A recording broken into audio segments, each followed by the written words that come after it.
ವಬರಕಾತುಹು. ನಾನು ಇಲ್ಲಿ ಅಲಿ ಕನ್ನಡ ಕಲಿ ವೇದಿಕೆ ಮೇಲೆ ಇದ್ದೇನೆ. ಇಲ್ಲಿ ನಾವು ನಮ್ಮ ವಿದ್ಯಾರ್ಥಿಯರಿಗೆ ಅವರ ವ್ಯಕ್ತಿತ್ವ ಹಾಗೂ ಸಂವಹನ ಮತ್ತು ಕೌಶಲ್ಯವನ್ನು ಅಭಿವೃದ್ಧಿ ಮಾಡಿಕೊಳ್ಳಲು ಅವಕಾಶವನ್ನು ನೀಡುತ್ತೇವೆ. ಈ ವಿದ್ಯಾರ್ಥಿನಿಂದ ಭಾಷಣ ಕೇಳೋಣ ಇನ್ಶಾ ಅಲ್ಲಾ. ಅಸ್ಸಲಾಮು ಅಲೈಕುಂ. ನಮ್ಮ ಪ್ರೀತಿಯ ಸಹೋದರ ಸಹೋದರಿಯರೇ, ಹೇಗಿದ್ದೀರಾ? ತುಂಬಾ ಸಂತೋಷ. ನಾನು ಇಂದು ಅಲಿ ಕನ್ನಡ ಕನ್ನಡ ಕಲಿಗೆ ಧನ್ಯವಾದಗಳನ್ನು ಹೇಳುತ್ತೇನೆ.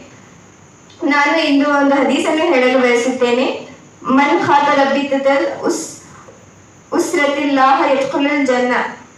ಅದರ ಅರ್ಥವೇನೆಂದರೆ, ಕುಟುಂಬ ಸಂಪಾದನೆಯನ್ನು ಮುರಿಯುವವನು ಸ್ವರ್ಗಕ್ಕೆ ಸೇರುವುದಿಲ್ಲ.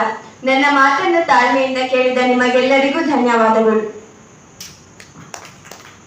ಅತ್ಯುತ್ತಮವಾಗಿ ಭಾಷಣವನ್ನು ಮಾಡಿದ ಈ ವಿದ್ಯಾರ್ಥಿನಿಗೆ ಧನ್ಯವಾದ ಹೇಳಲು ಬಯಸುತ್ತೇನೆ. ತಾಳ್ಮೆಯಿಂದ ಕೇಳಿದ ನಿಮಗೆಲ್ಲರಿಗೂ ಅಲಿ ಕನ್ನಡ ಕಲೆ ಅಕಾಡೆಮಿಗೆ ಧನ್ಯವಾದಗಳು. ಇನ್ನೊಬ್ಬರ ಭಾಷಣದೊಂದಿಗೆ ಭೇಟಿಯಾಗೋಣ ಇನ್ಶಾ ಅಲ್ಲಾ.